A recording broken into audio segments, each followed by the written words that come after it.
Hello friends, welcome to మన నివాసం kitchen. ఈరోజు నేను కాకరకాయ మసాలా బోండా ఫ్రైని ఎలా తయారు చేయాలో చూపిస్తాను. అంతకు ముందుగా నా ఛానల్ని మీరు ఫస్ట్ టైం చూస్తున్నట్లయితే సబ్స్క్రైబ్ చేసుకోండి. ఈ ఫ్రై చాలా పుల్లగా కారంగా చాలా టేస్టీగా ఉంటుంది. చేదు అస్సలు ఉండదండి. సో కాకరకాయ బోండా ఫ్రైని ఎలా తయారు చేయాలో ఇప్పుడు చూద్దాం. ముందుగా పావు కేజీ కాకరకాయని తీసుకోవాలి. వాటిని 2 సార్లు కడగాలి. ఇలా కడిగిన వాటిని బోండం లాగా అంటే వీడియోలో చూపిస్తున్నట్టుగా కట్ చేసుకోవాలి.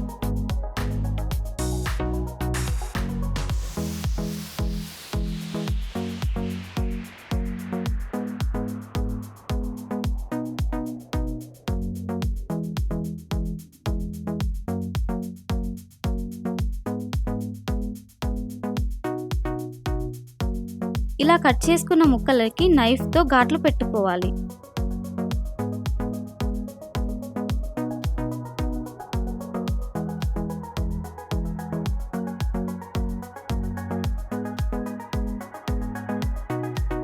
తర్వాత ఒక బౌల్ తీసుకొని అందులో మనం కట్ చేసిన కాకరకాయ ముక్కలు వేసుకోవాలి. తర్వాత అవి మునిగే వరకు నీటిని పోయాలి. తర్వాత ఒక టేబుల్ స్పూన్ పసుపు, ఒక చిన్న నిమ్మకాయ అంత చింతపండు, టేస్ట్కి తగినంత సాల్ట్ వేసుకొని అవి కలిసే వరకు బాగా కలుపుకోవాలి. తర్వాత స్టవ్ మీద ఉడికించుకోవాలి. ఇలా చేయడం వల్ల పులుపు ఉప్పు బాగా కాకరకాయ ముక్కలకి పట్టుకుంటాయి. సో చేదు ఆల్మోస్ట్ ఇలా చేయడం వల్ల తగ్గిపోతుంది. ఇలా ఉడికించిన ముక్కల్ని మెల్లిమెల్లిగా పక్కకు తీసివేయాలి. చూడండి, ముక్కలు చాలా బాగా ఉడికిపోయాయి.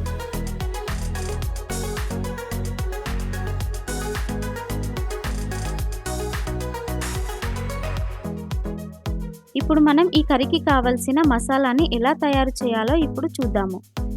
ఒక ప్యాన్ పెట్టి అందులో 3 టేబుల్ స్పూన్ల నువ్వులు వేయాలి. ఇవి చిటపట అనే వరకు బాగా వేగనివ్వాలి.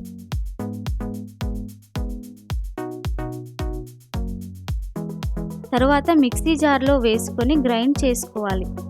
ఇప్పుడు మనం ఇలా చేసుకున్న నువ్వుల పొడిలో 1 టేబుల్ స్పూన్ కారం, 1 టేబుల్ స్పూన్ ధనియాల పొడి, 1/2 టేబుల్ స్పూన్ పసుపు, రుచికి సరిపడా ఉప్పు వేసుకొని బాగా కలుపుకోవాలి. తర్వాత 2 మీడియం సైజ్ ఉల్లిపాయలు తీసుకొని వాటిని సన్నగా కట్ చేసుకోవాలి. స్టవ్ మీద ప్యాన్ పెట్టి 2 టేబుల్ స్పూన్ల ఆయిల్ వేసుకోవాలి. అందులో 1/2 టేబుల్ స్పూన్ ఆవాలు, 1/2 టేబుల్ స్పూన్ జీలకర్ర వేసి కలుపుకోవాలి. కొద్దిగా కరివేపాకు, మనం ముందు కట్ చేసుకున్న ఉల్లిపాయలు వేసి బాగా ఫ్రై చేసుకోవాలి.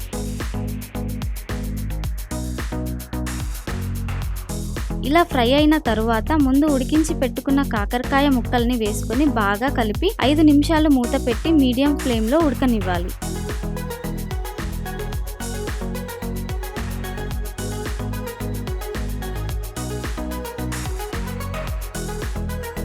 ఐదు నిమిషాల తర్వాత మూత తీసి ఒకసారి బాగా కలుపుకొని మనం ముందుగా మసాలా రెడీ చేసాము కదా, అది కొద్దిగా వేస్తూ కలుపుకోవాలి. ఇలా వేసుకోవడం వల్ల మసాలా అనేది ముక్కలకి బాగా పడుతుంది.